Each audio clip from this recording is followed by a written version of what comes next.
A poor girl read the Bible under a streetlight every night. The millionaire's son watched from his luxury car. When he finally asked why, he discovered the terrible truth about his own family. Every night, under the pale glow of a streetlight, a poor girl opened the same worn Bible at exactly 7 o'clock. The millionaire's son watched from his luxury car night after night until curiosity consumed him. When he finally asked why she read under that streetlight religiously, her answer revealed a terrible truth that would shatter everything he believed about his own family's fortune.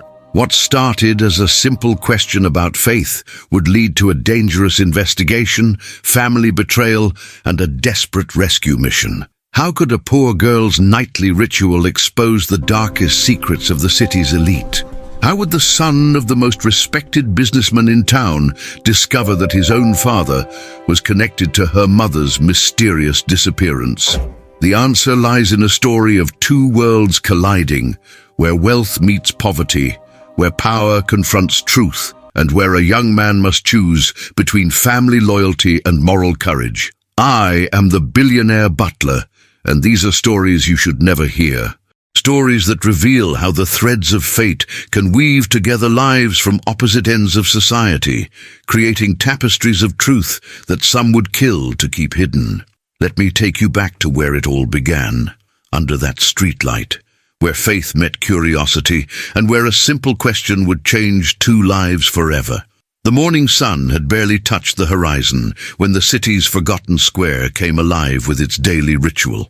In the corner of this neglected plaza, where broken concrete met weathered benches, a young woman arranged herself with the precision of someone performing a sacred ceremony. Her clothes, though worn thin by countless washings, were clean. Her feet, bare against the cold morning ground, showed the calluses of someone who had walked life's hardest paths. But it was what she carried that would stop any observer. A Bible so ancient its pages had turned the color of autumn leaves, some torn, some barely held together by what remained of the binding. Yet the way she held it, with reverence that would shame cathedral priests, revealed this weathered book was her most precious possession. Every morning, without fail, at exactly 7 o'clock, she sat on the same cracked wooden bench and opened that Bible. Her lips moved silently, forming words that carried the weight of desperate prayers. She read with the intensity of someone searching for answers to questions that kept her awake at night. But why 7 o'clock? Why always the same bench? Why did this ritual seem more important than finding food or shelter? The answer would soon unravel a mystery darker than anyone could imagine. On the other side of the street, a completely different world passed by in air-conditioned luxury. Inside a gleaming black sedan, the kind that whispered wealth with every purr of its engine, sat a young man whose life had been painted in shades of privilege. Designer clothes that cost more than most families earned in months, shoes crafted by artisans whose names appeared in fashion magazines, a watch that could have fed the girl on the bench for years. This was Jonathan Blackwood, heir to one of the city's most powerful business empires. His mornings were scheduled with precision: private tutoring, language lessons, preparation for eventually inheriting responsibilities that came with controlling vast fortunes. His world was marble floors, crystal chandeliers, and conversations about stock portfolios over breakfast served on china that had been in the family for generations. But something about that girl had captured his attention in ways no amount of wealth could explain. The first time he noticed her, it was merely a glimpse through tinted windows as his chauffeur navigated morning traffic, a flash of someone sitting alone, reading. Nothing remarkable, he thought. The second time, he found himself looking for her. There she was again, same bench, same book, same time. The consistency intrigued him. By the third morning, curiosity had transformed into something approaching obsession. He began timing his departure to coincide with passing the square. He would press his face against the tinted glass, studying this mysterious figure who seemed to inhabit a completely different universe. What could possibly be so important in that old book? Why did she read with such dedication? And why, in a world where everyone seemed rushed, did she sit in perfect stillness, as if time itself bent around her? The questions multiplied. Each morning brought new observations. He noticed she never seemed to have food, yet never missed her appointment with that bench. He saw how people passed by, as if she were invisible, part of urban landscape that wealth had taught them not to see. But most intriguing, he began to recognize something in her posture he had never encountered in his world of abundance. It wasn't just devotion she brought to her reading, it was hope. Raw, desperate, unshakable hope that seemed to emanate from her very soul. For someone who had everything handed to him on silver platters, the sight of such profound faith in someone who seemingly had nothing was both foreign and magnetic. It challenged everything he had been taught about what mattered in life. His driver, Morrison, a man who had served the family for decades, began to notice the young master's unusual interest. "Shall I take the alternate route today, sir?" Morrison would ask each morning. "No," came the consistent reply. "The usual route is fine." Morrison was too professional to comment, but his observant eyes noticed the daily glances toward the square.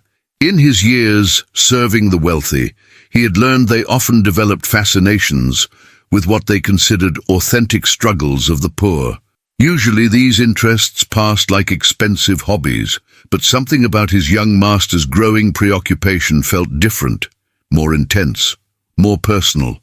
3 weeks into this routine, Jonathan made a decision that would alter both their lives forever. On a morning when rain clouds threatened but hadn't yet released their burden, he turned to Morrison with unexpected instructions. "Stop the car." Morrison's eyebrows raised slightly. "Shall I wait here, sir?" "Yes, this won't take long." But as Jonathan stepped onto the sidewalk, feeling rough concrete through shoes that had never touched anything more challenging than polished marble, he realized he had no idea what he would say. How do you approach someone from a completely different world? How do you bridge a gap as wide as the ocean between wealth and poverty? His steps slowed as he crossed the street. The girl was already seated, Bible open, lips moving in silent recitation. Up close, he could see details invisible from the car, the careful way she turned each page as if afraid it might crumble, the concentration that knitted her brow, the way her fingers traced certain passages as if committing them to memory. He stood at the square's edge for a full minute, gathering courage he never knew he needed. In boardrooms and social gatherings, confidence came naturally. But here, facing someone whose reality was so foreign, he felt like a child learning to speak. Finally, he approached. She looked up as his shadow fell across her book, and their eyes met for the first time. Her eyes were remarkable, not because of color or shape, but because of what lived behind them. Despite hardships written in every line of her young face, despite obvious poverty marking her circumstances, her eyes held something he had rarely seen in his world of luxury: absolute, uncompromising hope. "Excuse me," he said, his voice strange in his own ears. "I've seen you here every morning, reading.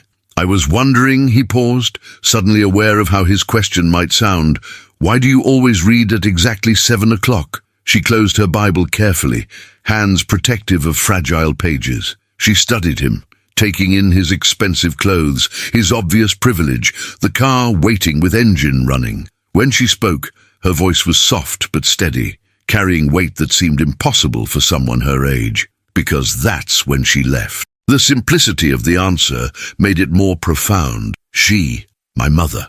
Her hand moved unconsciously to press the Bible against her chest, as if it could shield her heart from pain. She gave me this book on a morning just like this one. Said she was going to find us some food and that she'd be back soon. She left at 7 o'clock in the morning. A chill ran down Jonathan's spine, though he couldn't yet understand why. And she never returned. She shook her head slowly, eyes never leaving his face. That was 3 years ago. Since then I read at 7 o'clock every morning, waiting for her to come back, hoping that somehow, if I keep faith, if I keep believing, she'll walk around that corner and see me here, just like she left me. The weight of those words hit him like a physical blow.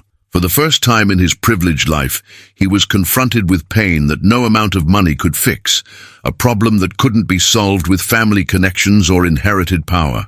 He sat down beside her on the bench, his expensive suit a stark contrast to her worn clothes, his world colliding with hers in ways he was only beginning to understand. "Do you really believe she'll come back?" She hugged the Bible tighter. When she looked at him again, her eyes held something that would haunt him for weeks. Unwavering faith in the face of abandonment, hope that refused to die despite 3 years of unanswered prayers. "I don't know," she whispered. "But if I stop believing, then I'll never see her again." Those words pierced through every layer of cynicism that wealth and privilege had built around his heart. He thought of his own mother, probably at that moment preparing his breakfast in their mansion's gleaming kitchen, who had never missed a single day of his life, who would be there when he returned home that evening with warmth and abundance. The contrast was almost unbearable. Here was someone who had lost everything, yet clung to hope with tenacity that shamed his own occasional complaints about inherited wealth's burdens. They sat in silence for several minutes, the weight of her story settling between them like a bridge neither had expected to cross.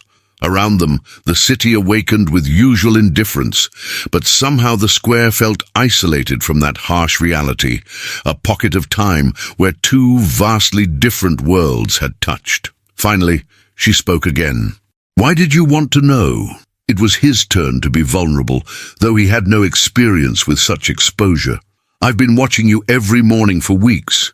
I couldn't understand what could be so important that you'd sit here every day, reading the same book. I thought," he struggled to find words that didn't sound condescending, "I thought maybe you were just religious." A small smile crossed her face, the first he had seen.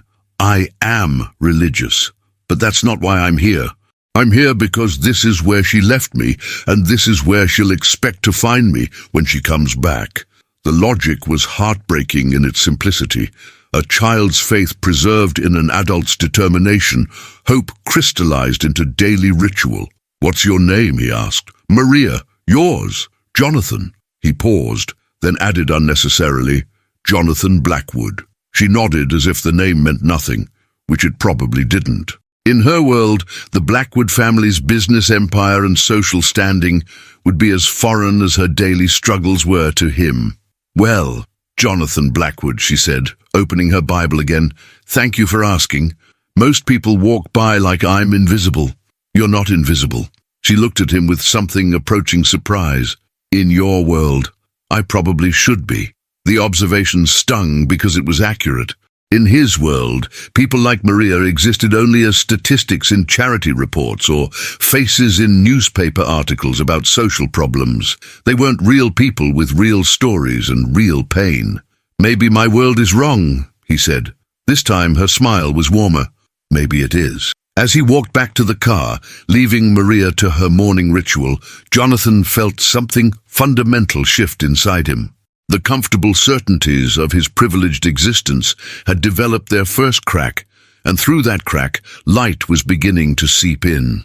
Morrison noted the thoughtful expression on his young master's face, but professional discretion kept observations to himself. "Same time tomorrow, sir?" he asked as they drove toward the private academy. Jonathan looked back through the rear window toward the square, already planning his return to a bench he had never imagined sitting on, to continue a conversation he had never expected to have. Yes, same time tomorrow, but he had no idea that tomorrow would bring revelations, transforming curiosity into determination, questions into quest, and a simple morning ritual into a journey toward truth that would put both their lives in danger. The seeds of that danger were already being sown, in conversations he couldn't hear, in decisions being made by people who preferred certain truths buried. Maria's daily vigil had not gone unnoticed by everyone. There were those who remembered her mother, who knew more about her disappearance than they had ever been willing to share. And among those who watched and remembered, some were beginning to worry that the past was refusing to stay buried, that questions were being asked that should never be answered. Jonathan had no way of knowing that his simple act of curiosity had set in motion events that would eventually lead them both into the heart of darkness that his own family had helped create. But that revelation was still weeks away. For now, there was only the promise of tomorrow's return, the beginning of a friendship that would bridge impossible divides, and the first stirrings of a quest for truth that would demand more courage than either knew they possessed. The remainder of that day passed differently for Jonathan than any day in his 18 years. The private academy, with manicured lawns and privileged student body, felt suddenly foreign. Conversations about weekend parties at country estates and complaints about allowances seemed to echo from a great distance, as if he were listening to a language he was slowly forgetting how to speak. His economics professor droned on about market dynamics and generational wealth, concepts that had always seemed as natural as breathing. But today, Jonathan found himself thinking about a girl who owned nothing but a falling-apart Bible, yet possessed something he had never seen in wealthy classmates: unshakable faith. During lunch, as he sat in the academy's mahogany-paneled dining room, eating food prepared by chefs trained at European culinary institutes, he wondered what Maria would eat that day, or if she would eat at all. The question disturbed him more than he wanted to admit. His closest friend, Alexander Montclair, heir to a shipping fortune, noticed Jonathan's unusual silence. "You're unusually quiet today. Everything all right at the Blackwood Empire?" Jonathan looked at his friend, seeing him as if for the first time.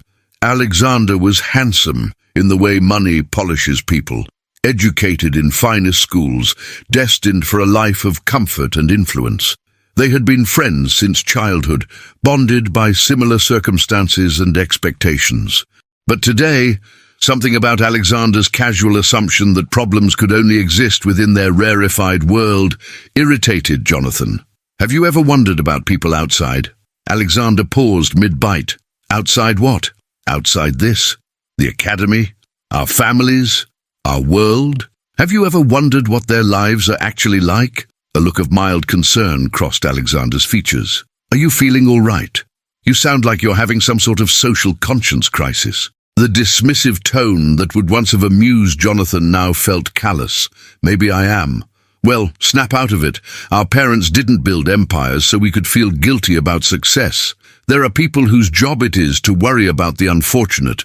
We have our own responsibilities. What if our responsibilities include caring about the unfortunate?" Alexander set down his fork with deliberate precision, suggesting the conversation was veering into territory he found distasteful. "Jonathan, listen to yourself. You sound like one of those bleeding heart activists who think wealth is somehow immoral. Our families create jobs, support charities, contribute to society.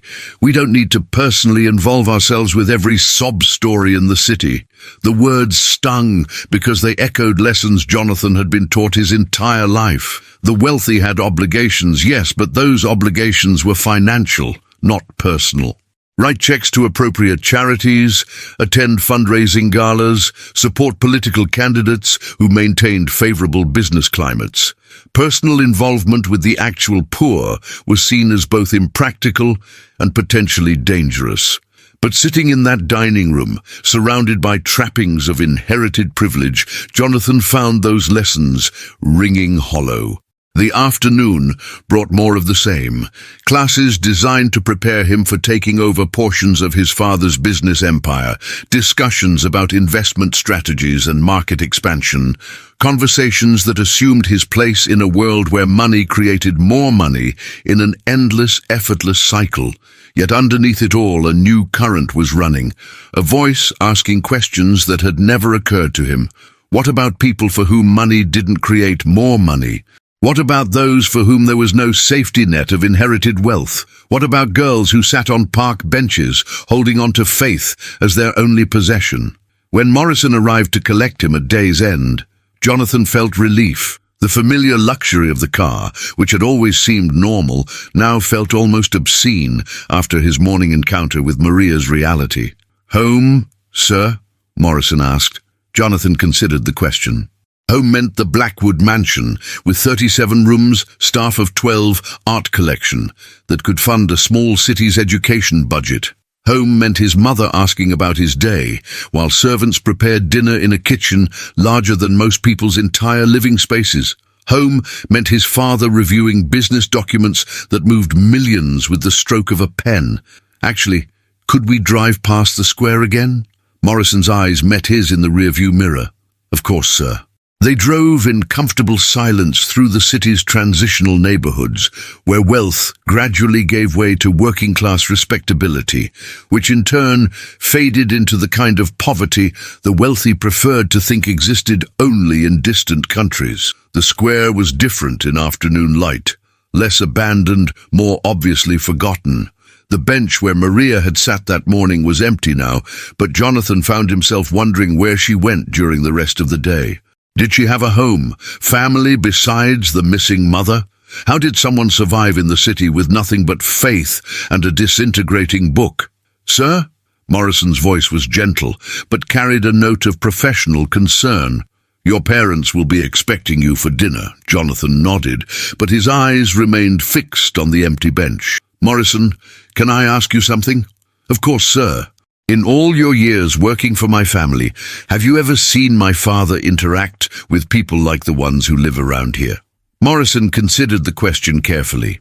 In his decades of service, he had learned when to speak and when to remain silent, when to observe and when to forget observations. Your father is a businessman, sir. He interacts with many different kinds of people in many different contexts. It was diplomatically evasive, but something in Morrison's tone suggested there was more he could say if he chose to. That's not really what I meant. Morrison was quiet for a long moment, navigating traffic while weighing words. Your father believes in supporting the community through appropriate channels, sir. Charitable contributions, civic involvement, responsible business practices. Again, careful neutrality. But Jonathan was beginning to develop an ear for what wasn't being said. But not personal involvement. Personal involvement can be complicated, sir. When you're in your father's position, there are considerations beyond individual kindness. What kind of considerations? Morrison turned onto the tree-lined avenue leading to the Blackwood estate, where manicured lawns and iron gates separated the family's world from the city's harsher realities. Security considerations, legal considerations, the kind that come with responsibilities to shareholders, employees, family reputation. Morrison paused as they approached the mansion's entrance. Your father has always believed the best way to help people is to maintain systems that provide opportunities for employment and advancement. It was a textbook answer, the kind Jonathan had heard at charity galas and board meetings his entire life. Help people by maintaining economic structures that created wealth, which would theoretically trickle down to benefit everyone. But after meeting Maria, after seeing faith that existed without any prospect of economic advancement, those justifications felt suddenly hollow. The Blackwood Mansion rose before them like a monument to successful capitalism. 4 stories of neoclassical architecture, columns imported from Italy, gardens requiring a team of full-time landscapers. It was beautiful in the way unlimited resources could make things beautiful, imposing in the way generational wealth made statements about permanence and power. Jonathan had been born in this house, raised in rooms where original oil paintings hung on walls lined with first-edition books. He had learned to walk on marble floors reflecting crystal chandeliers, had taken first steps in a nursery larger than most people's apartments. It had always been home. Today, for the first time, it felt like a fortress.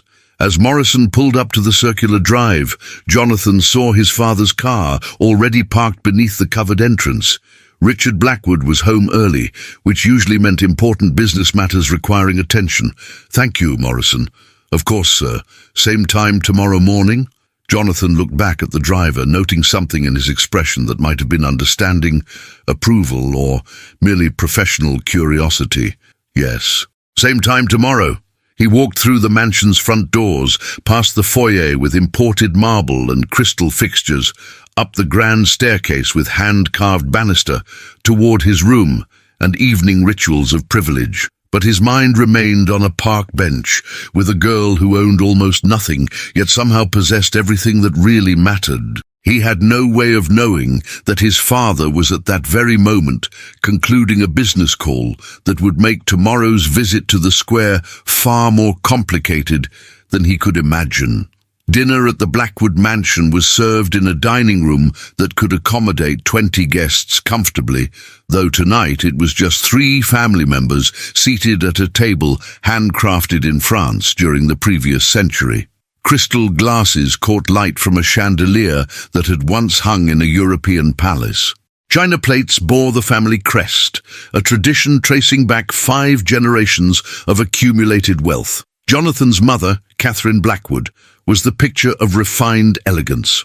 Her jewelry was understated but undoubtedly expensive. Her dress the kind of classic style that never went out of fashion. She had been raised in similar privilege, daughter of a family whose fortune had been built on textiles and real estate, making her marriage to Richard as much a business merger as romantic union. Richard Blackwood commanded attention even in family dinner intimacy. At 52, he possessed confidence that came from controlling vast resources and wielding significant influence. His business empire touched dozens of industries: real estate development, import-export, manufacturing, financial services.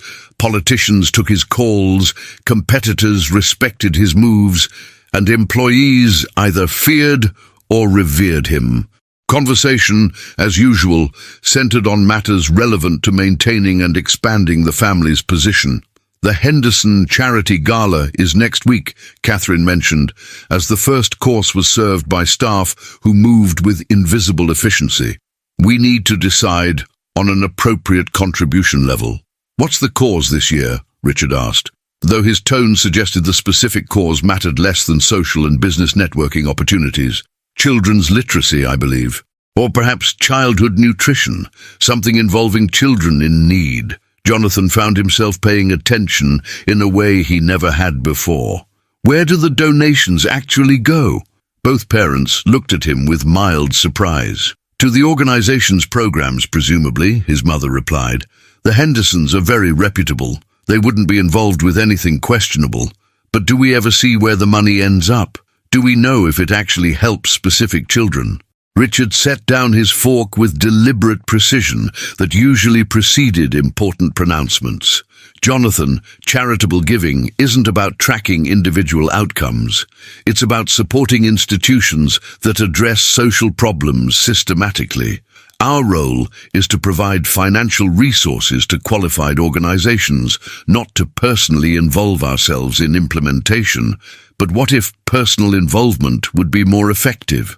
The question hung in the air like an unwelcome intrusion.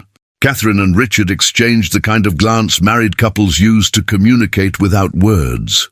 Son, Richard said carefully, personal involvement in charitable causes can be problematic for people in our position.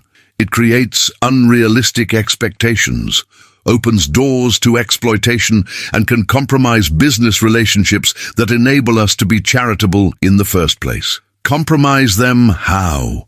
Richard studied his son with attention, usually reserved for challenging business negotiations. When you're responsible for the livelihoods of thousands of employees and investments of thousands of shareholders, personal judgment can be clouded by emotional involvement. Business decisions must be made based on facts and strategic considerations, not feelings. What if feelings are part of the facts? The question surprised Jonathan as much as his parents.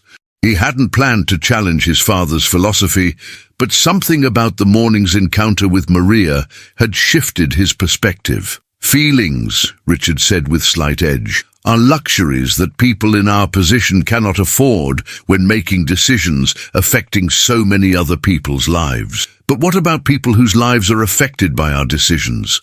Don't their feelings matter? Catherine intervened with smooth diplomacy that had made her an asset in her husband's business circles. Of course they matter, darling. That's exactly why we support organizations that can help them professionally and systematically. Have you ever actually met any of the people those organizations help?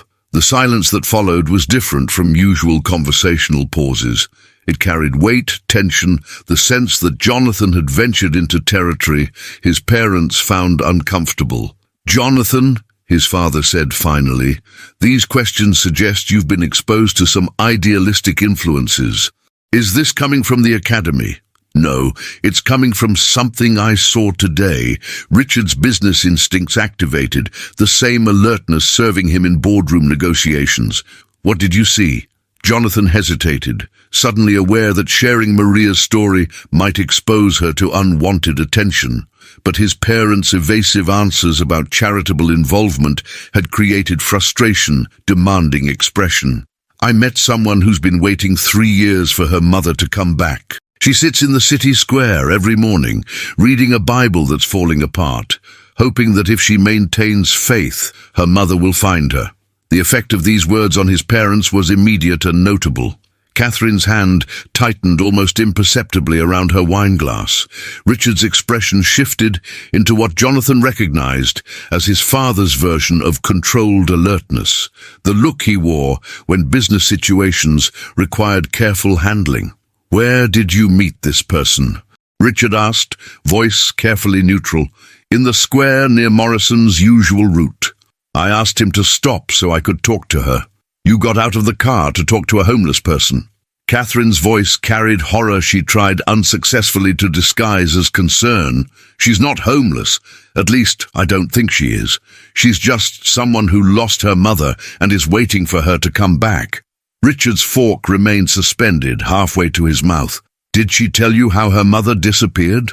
"She said her mother left one morning to find food and never came back. That was 3 years ago." The temperature in the dining room seemed to drop several degrees.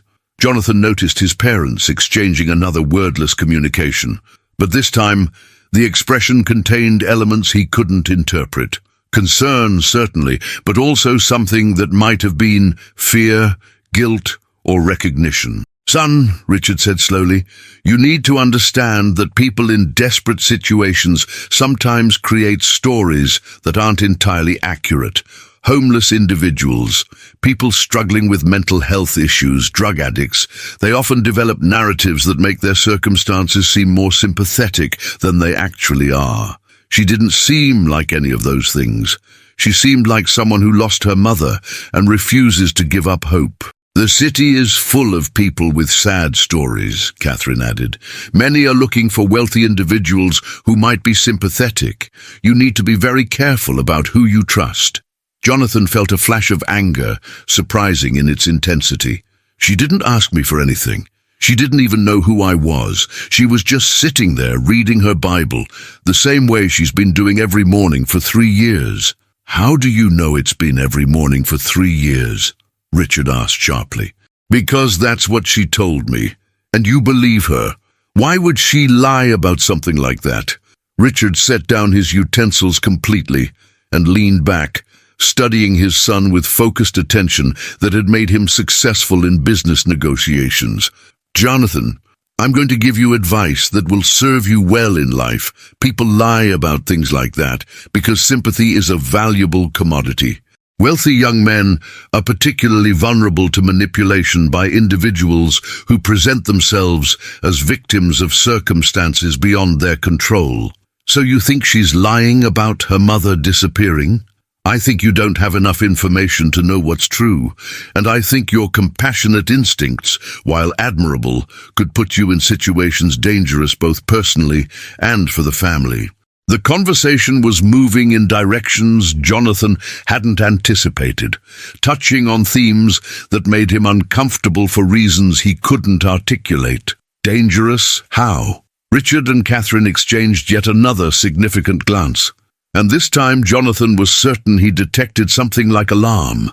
"Son," Richard said carefully, "people who target wealthy families often begin with approaches that seem innocent.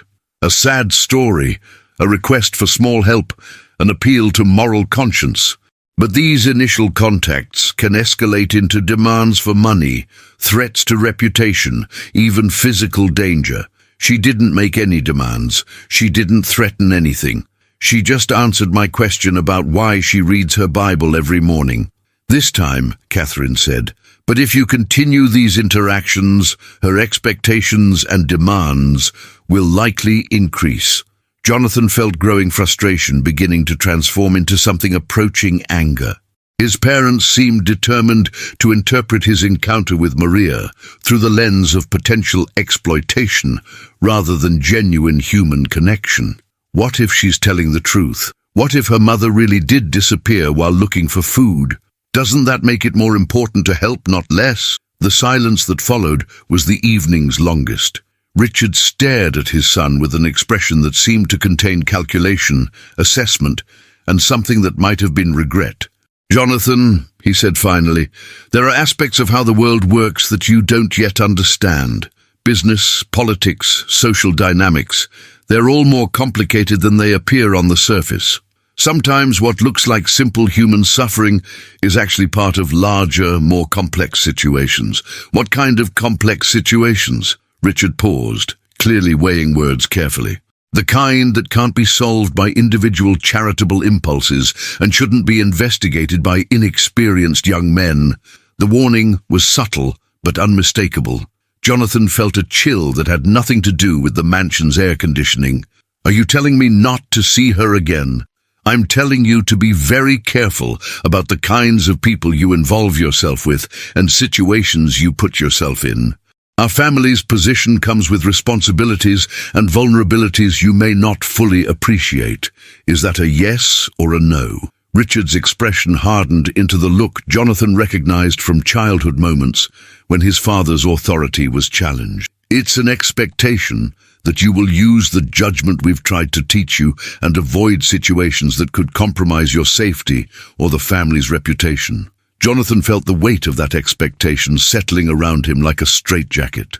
His entire life had been shaped by similar expectations, that he would excel academically, socially, eventually professionally, that he would honor the family name and prepare to inherit its responsibilities, that he would understand, without being explicitly told, which doors he should open and which should remain closed. But tonight, for the first time, those expectations felt less like guidance and more like barriers. "What if I think the family's reputation should include caring about people like Maria?" The use of her name changed something in the room's atmosphere. Richard's attention sharpened in a way that made Jonathan suddenly uncomfortable. "Maria? That's her name. And where exactly does Maria live?" Jonathan realized he didn't know the answer, which somehow made Richard's suspicion seem more justified and Jonathan's defense seem more naive. "I don't know. But that doesn't mean she's not telling the truth about her mother." Richard leaned forward, business instincts fully engaged. "Son, I want you to listen very carefully. The city contains people and situations dangerous in ways you don't understand. Your compassionate instincts are admirable, but they could lead you into circumstances that put you at risk." "What kind of risk?" "The kind that comes from involving yourself in situations where you don't understand the background, the players, or the stakes." Jonathan felt like he was trying to navigate a conversation where half the important information was being withheld. His parents seemed to know something about Maria's situation they weren't willing to share, but their warnings were too vague to be helpful and too ominous to be ignored. "Are you saying something happened to her mother? Something specific?" The silence that followed was profound and telling. Richard and Catherine's expressions suggested they were engaged in rapid, wordless communication about how much information to reveal. "I'm saying," Richard said finally, "that you should focus on your own responsibilities and leave other people's problems to appropriate authorities." "What if appropriate authorities aren't helping?" "Then that suggests the situation is more complex than individual intervention can address." The finality in Richard's voice marked the discussion's end, but Jonathan felt far from satisfied. As the family finished dinner in strained silence, he found himself analyzing every nuance of his parents' reactions. Their warnings about Maria had been vague but urgent. Their concerns seemed genuine but incomplete, and their advice felt more like instructions than suggestions. After dinner, Jonathan retreated to his room, but sleep proved elusive. He stood at his bedroom window, looking out over the estate's manicured grounds toward the distant city lights. Somewhere out there, Maria was spending another night without her mother, another night sustained only by faith that seemed increasingly precious the more he considered it. His parents' warnings echoed, but they raised more questions than answers. What did his father mean about complex situations? Why had his parents seemed almost alarmed when he mentioned Maria's story? And most troubling, why did their concerns seem to focus more on protecting him from involvement than on whether Maria might actually need help? The next morning brought a test of wills disguised as routine. At breakfast, Richard announced a change in Jonathan's schedule. "I've arranged for Morrison to take a different route to the academy today. The construction on Main Street has been causing delays. Jonathan knew there was no construction on Main Street. I prefer the usual route. The new route will be more efficient. I'd like to stick with the regular route." Richard set down his coffee cup with deliberate precision.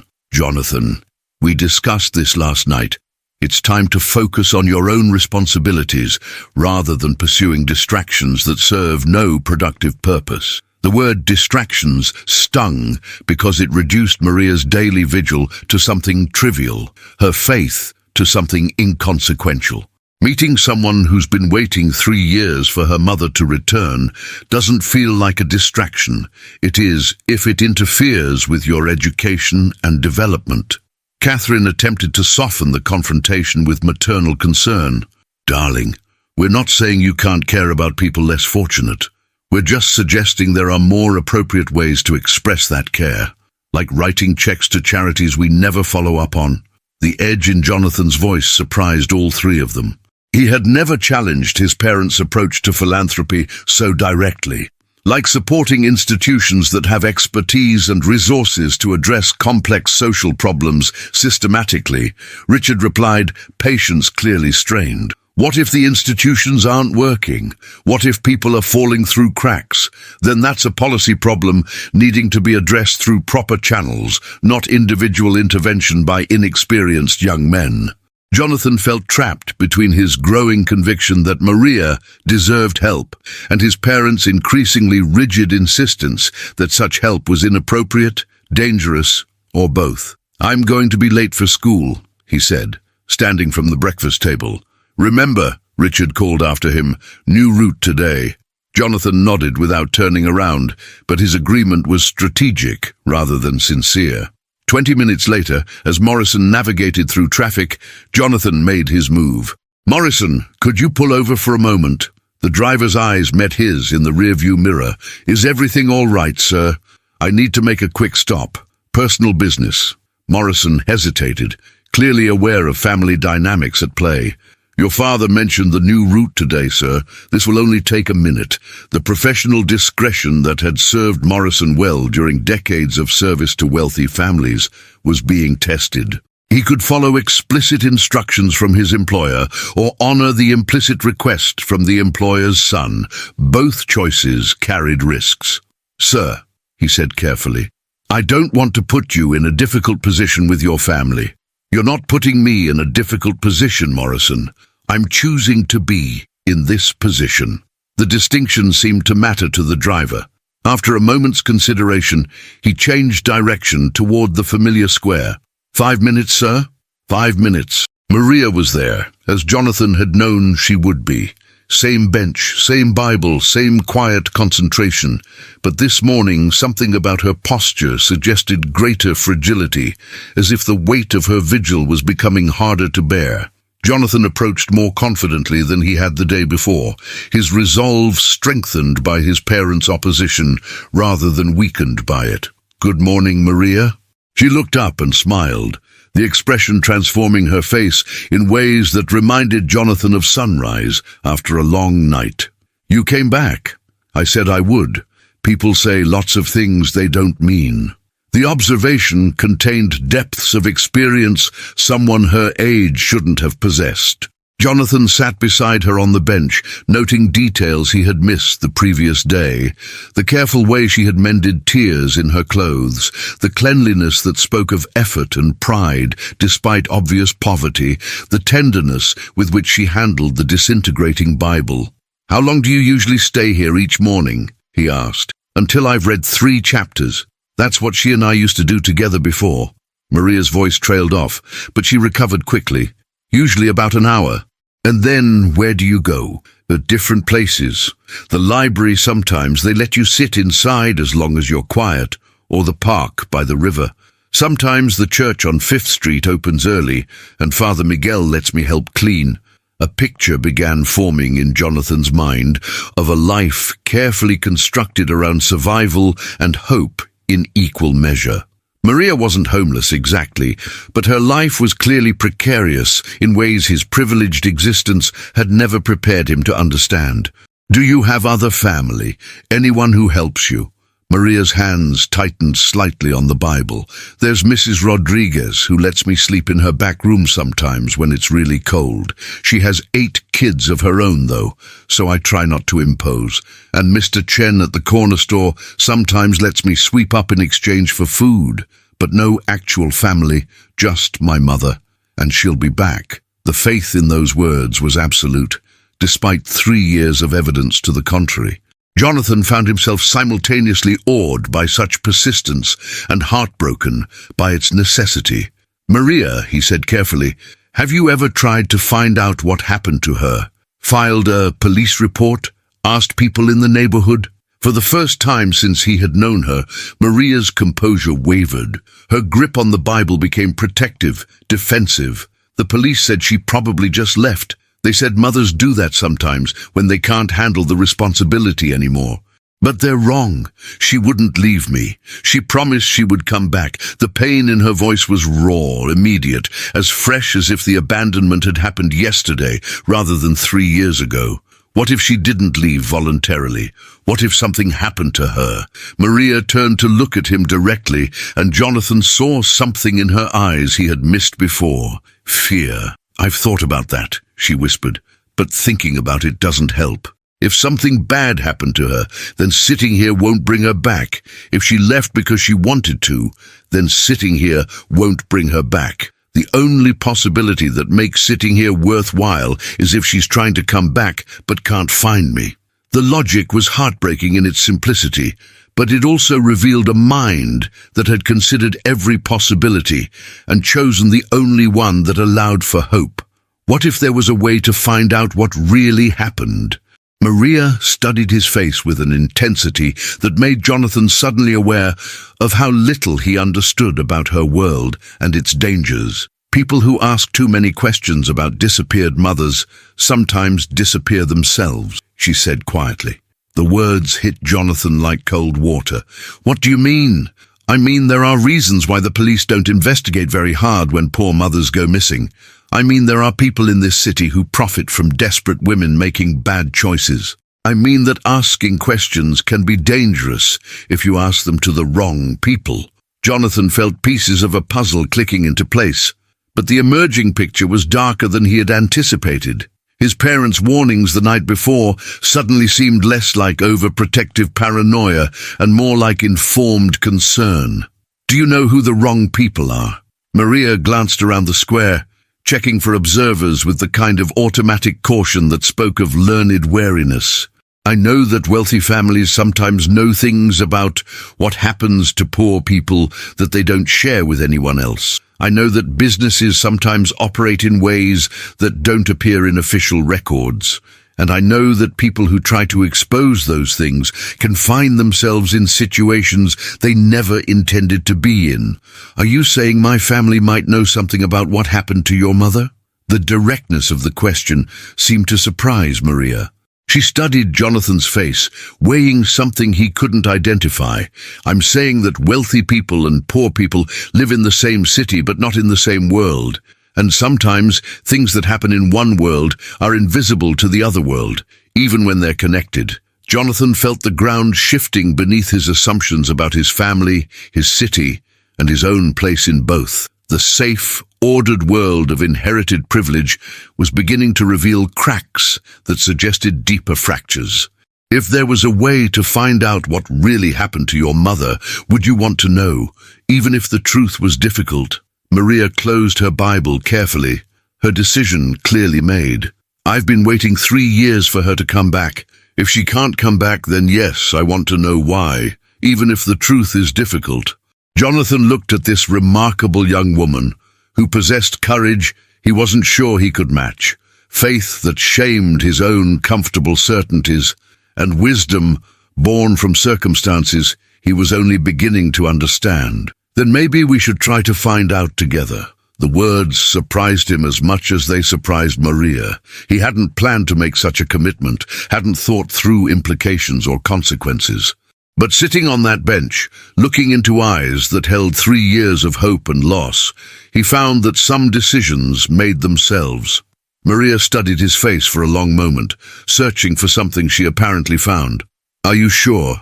Because once we start asking questions, we might not like the answers we get." Jonathan thought about his parents' warnings, about Morrison waiting in the car, about the comfortable certainties of his privileged life that were already beginning to crumble.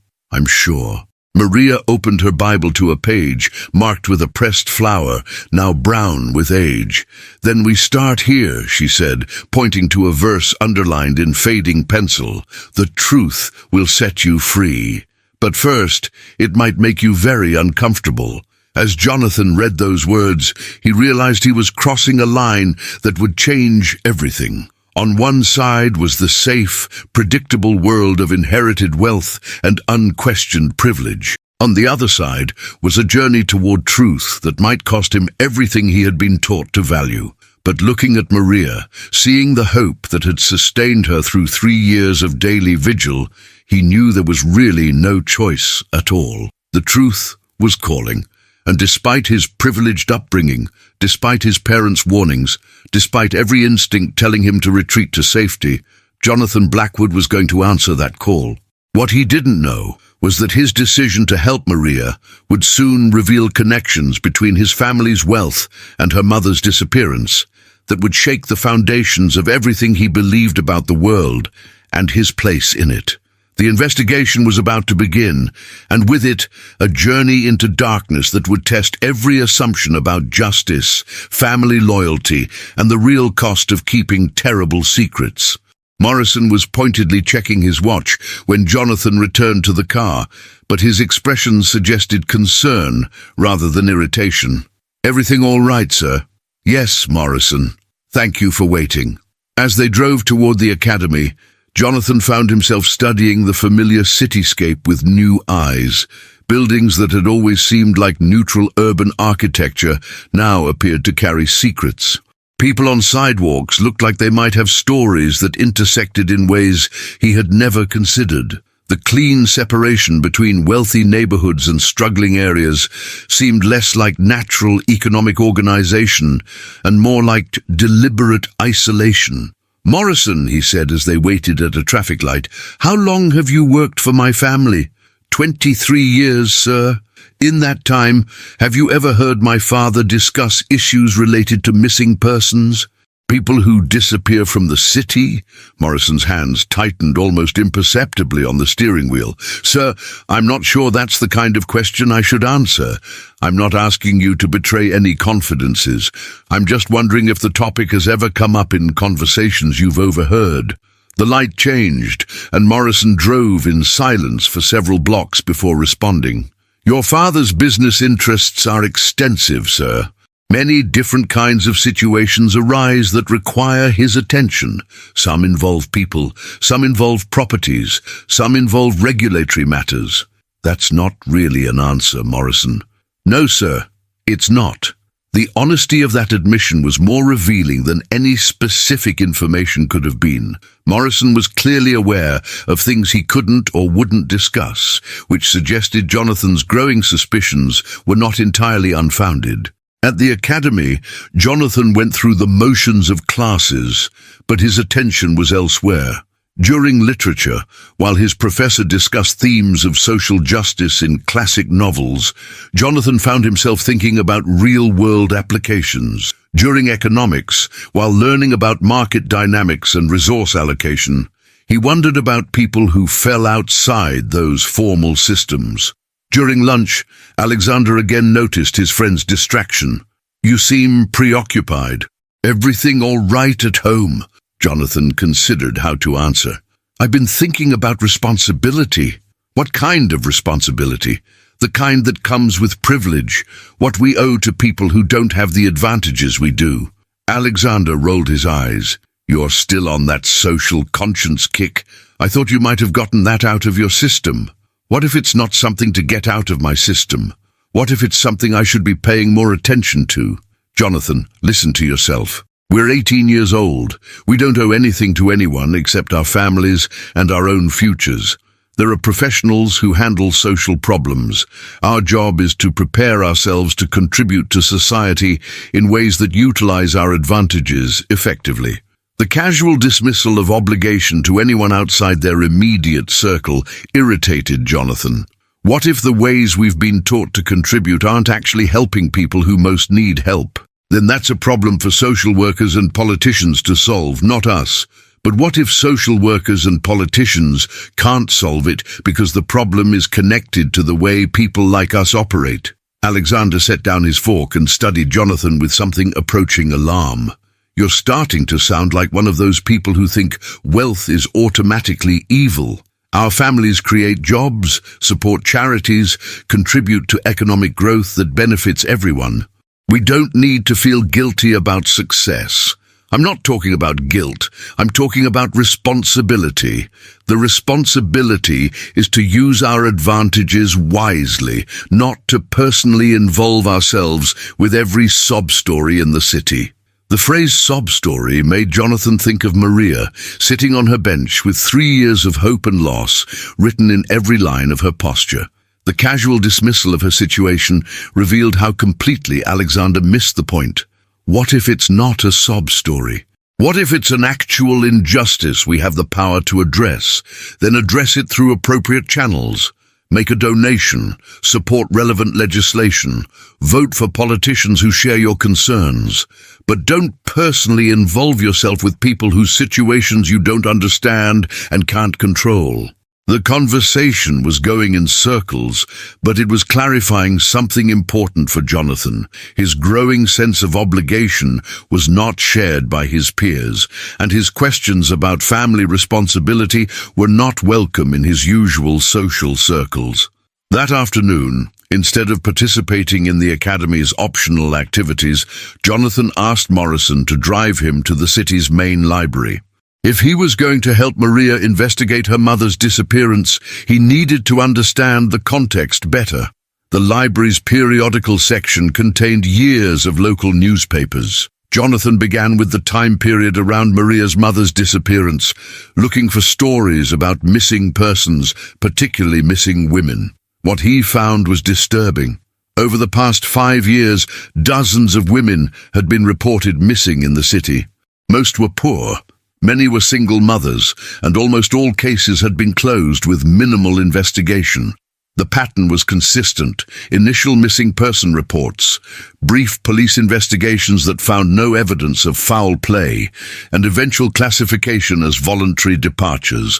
But reading between the lines, Jonathan began to see another pattern.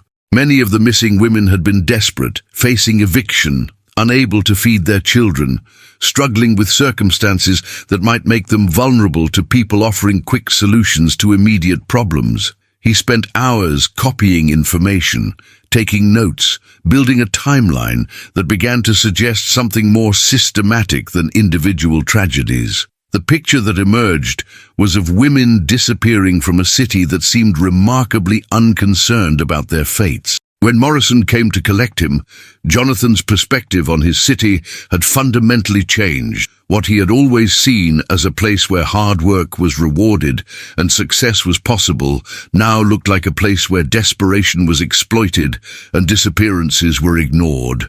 "Find what you were looking for, sir?" Morrison asked as they drove home. "More than I wanted to find," Jonathan replied. That evening at dinner, Jonathan decided to test his parents' knowledge more directly. "I've been reading about missing persons cases in the city," he announced without preamble. The effect was immediate. Richard's attention sharpened, and Catherine's expression shifted into controlled neutrality that suggested alarm. "Why would you be researching something like that?" Richard asked. Because it seems like a lot of people disappear from this city, and most cases are never solved. Missing persons investigations are complex, Catherine said carefully. There are usually factors that aren't apparent to outside observers. What kind of factors? Richard set down his wine glass with deliberate precision. The kind that make it inadvisable for inexperienced individuals to involve themselves in such matters. But what if people disappearing are being targeted? What if there's a pattern authorities aren't addressing? Jonathan, Richard said with a tone carrying clear warning, these are not appropriate topics for dinner conversation, and they're definitely not appropriate areas for amateur investigation. Why not? The question hung in the air, with more weight than its simplicity suggested. Jonathan was no longer just asking about missing persons. He was challenging his parents' authority to define what was and wasn't appropriate for him to care about. Because, Richard said slowly, some situations are dangerous for people who don't understand the full context. Then explain the full context. Richard and Catherine exchanged another significant glance, and Jonathan realized he was pushing towards some kind of revelation his parents were desperately trying to avoid. The full context, Richard said finally, is that the world contains people and organizations operating outside boundaries of law and conventional morality. People who involve themselves in those situations without proper preparation and protection can find themselves in circumstances they never intended to be in. Are you saying someone is deliberately targeting women in this city? The silence that followed was profound and telling. Jonathan felt like he was standing at the edge of a truth his parents knew but were unwilling to share. I'm saying, Richard said carefully, that there are aspects of urban life better left to professionals who have training and authority to address them safely. What if professionals aren't addressing them? Then that suggests situations are more complex than they appear to outside observers. Jonathan felt like he was engaged in a verbal chess match, where his opponents knew the rules, and he was still learning the pieces. But one thing was becoming clear. His parents knew more about the missing women than they were willing to admit. Father, he said quietly, do you know what happened to Maria's mother? The question landed like a stone in still water, creating ripples that seemed to spread throughout the dining room. Richard's face went through a series of expressions: surprise, calculation, concern, and something that might have been resignation. Son, he said finally, there are some conversations that require more privacy than a dinner table provides. Jonathan felt his heart begin to race. Does that mean you do know something? Richard stood from the table, his decision clearly made. It means we need to talk in my study, without interruption. As they walked through the mansion's halls toward Richard's private study, Jonathan felt like he was approaching a threshold that, once crossed, would change everything. The study itself was a monument to his father's success. Leather-bound books, original paintings, a desk that had belonged to a 19th century industrialist, walls lined with awards and recognitions from various business and civic organizations. Richard closed the door behind them and activated a small device Jonathan recognized as a white noise generator, something his father used when discussing particularly sensitive business matters. Sit down, son. Jonathan sat in one of the leather chairs, facing his father's desk, feeling like he was about to receive either a revelation or a life sentence. Richard walked to the window overlooking the mansion's grounds, his back to Jonathan.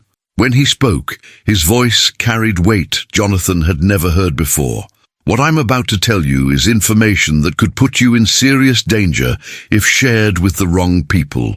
It could also put this family in legal and financial jeopardy if it becomes public knowledge. Do you understand? I understand. I'm not sure you do. But I'm going to trust that you're mature enough to handle difficult truths and wise enough to understand consequences of acting on those truths inappropriately. Richard turned to face his son, and Jonathan was struck by how much older his father looked than he had just hours earlier. Your friend Maria's mother didn't disappear voluntarily. She was taken by people who run what amounts to a human trafficking operation in this city. Women in desperate circumstances are offered help, food, shelter, employment, and then find themselves trapped in situations they can't escape. The words hit Jonathan like physical blows. You know this? You know this happened to her? I know because our family's business interests have occasionally intersected with people who run these operations. Jonathan felt the room spinning. Intersected how? Richard returned to his desk, sitting heavily. Some of the properties we own have been used as locations for these operations. Some of the people we do business with have connections to the trafficking network. Some of the profits from these activities have found their way into investments that benefit our business portfolio. The revelation was so enormous, Jonathan struggled to process it. You're saying our family profits from human trafficking? I'm saying our family operates in a business environment where clean money and dirty money aren't always clearly separated. I'm saying that maintaining our position sometimes requires working with people whose other activities we don't control or investigate. But you knew what they were doing. Richard's silence was answer enough. Jonathan felt like he was discovering that his entire life had been built on a foundation of sand, and that sand was shifting beneath his feet. What happened to Maria's mother specifically? She was approached by people who promised her work in a food service operation. When she arrived at the location, she discovered the real nature of the work, but by then it was too late to leave. Where is she now? I don't know. The operations move frequently, and the people involved aren't forthcoming with information about specific individuals. Jonathan stared at his father, trying to reconcile the man who had raised him with the man calmly describing his family's connection to human trafficking. How long have you known about this? The full extent? About 2 years. But I've been aware of questionable activities in some of our business relationships for much longer, and you never did anything to stop it. Richard's expression hardened. Son, you're thinking about this from the perspective of individual morality. But when you're responsible for a business empire, employing thousands and supporting thousands of families, individual moral impulses have to be weighed against broader consequences. What broader consequences could justify human trafficking? The consequences of disrupting business relationships fundamental to our continued success. The consequences of legal investigations that could expose our family to criminal prosecution. The consequences of economic retaliation that could destroy everything 3 generations have built. Jonathan felt like he was looking at his father through new eyes, seeing a stranger where he had once seen a hero. So you chose to protect the business rather than protect innocent women. I chose to protect my family's future rather than risk everything on a situation I couldn't control. You could have gone to the police. The police are already aware of these operations. Some of them are financially connected to the people who run them. The corruption was deeper and more extensive than Jonathan had imagined. What about the FBI? State authorities? Son, you're still thinking like someone who believes the system works the way it's supposed to. The reality is that operations like these exist because they're profitable for enough powerful people that investigating them becomes politically and economically dangerous. Jonathan felt like he was drowning in revelations, redefining everything he thought he knew about his world. Does Mother know? Your mother knows our business requires us to work with people whose other activities she prefers not to investigate. So she knows. She knows enough to understand why certain questions shouldn't be asked and certain situations shouldn't be investigated. Jonathan stood from his chair, pacing to the window that looked out over grounds that had suddenly lost their beauty. How many women have disappeared? I don't have exact numbers. The operations have been running for several years, dozens, hundreds, enough that stopping them would require dismantling an entire network of business and political relationships. Jonathan turned to face his father. And Maria has been sitting on that bench for 3 years, waiting for her mother to come back, while you've known the whole time she was trafficked. Yes. The simple admission hung between them, carrying the weight of 3 years of Maria's hope and his father's silence. How can you live with that? By understanding that the world is more complicated than individual cases of suffering, and that sometimes protecting people you're responsible for requires difficult choices about people you're not responsible for. Jonathan felt anger building unlike anything he had ever experienced. Maria is 18 years old. She's been waiting 3 years for her mother to come back. Every morning, she sits on that bench reading a Bible, hoping that if she maintains faith, somehow her mother will find her. And you've known the entire time her mother is being held by traffickers connected to our business. Yes. And you never thought to help her? Helping her would require exposing our family's connections to the trafficking network, which would destroy us financially and legally. So you chose money over her life. Richard's expression shifted into something Jonathan had never seen, a combination of regret, defensiveness, and cold calculation. I chose my family's survival over the survival of people I don't know and can't protect, without sacrificing everything that allows me to protect the people I'm responsible for. Jonathan stared at his father, seeing clearly for the first time the moral compromises that had funded his privileged childhood, the ethical shortcuts that had paid for his education, the human cost of the wealth that had shielded him from ever having to make such terrible choices. I'm going to help her find her mother. No, you're not. The firmness in Richard's voice carried authority of someone accustomed to having decisions obeyed without question. You can't stop me. I can, and I will. If you involve yourself in this situation, you'll expose our family to legal prosecution and economic retaliation that will destroy everything we've built. I won't allow you to make decisions affecting the entire family based on emotional impulses about situations you don't understand. I understand enough. You understand nothing. You don't understand the scope of the network, the level of violence they're capable of, or consequences of interfering. You don't understand legal complexities that would be triggered, and you don't understand economic and political retaliation that would be directed at our family if we're perceived as threats. Jonathan felt like he was seeing his father's true nature for the first time, and it was more frightening than any revelation about trafficking networks. So we just do nothing? We let Maria continue waiting for a mother who's never coming back while we profit from the system that took her. We protect our family and our business, and we leave situations we can't control to people who have authority and responsibility to address them. The people who have authority are part of the problem. Then the problem is bigger than we can solve without destroying ourselves in the process. Jonathan walked to the study door, his hand on the handle. Where are you going? To do what's right. Son, if you walk out that door with the intention of involving yourself in this, you'll be putting yourself in danger you can't imagine and consequences you can't escape.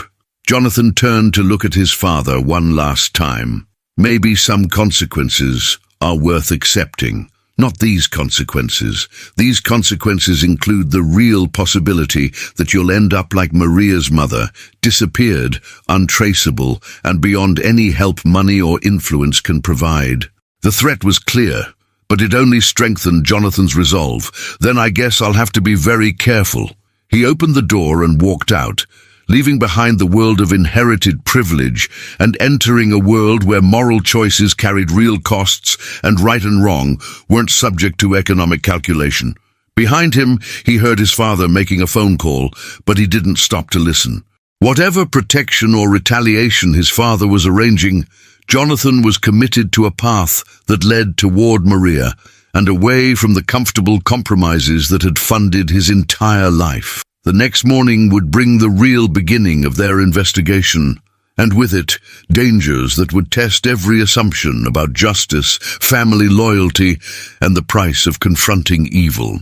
But tonight, Jonathan Blackwood fell asleep with a clear conscience for the first time in his life, even though he knew it might be the last peaceful night he would have for a very long time.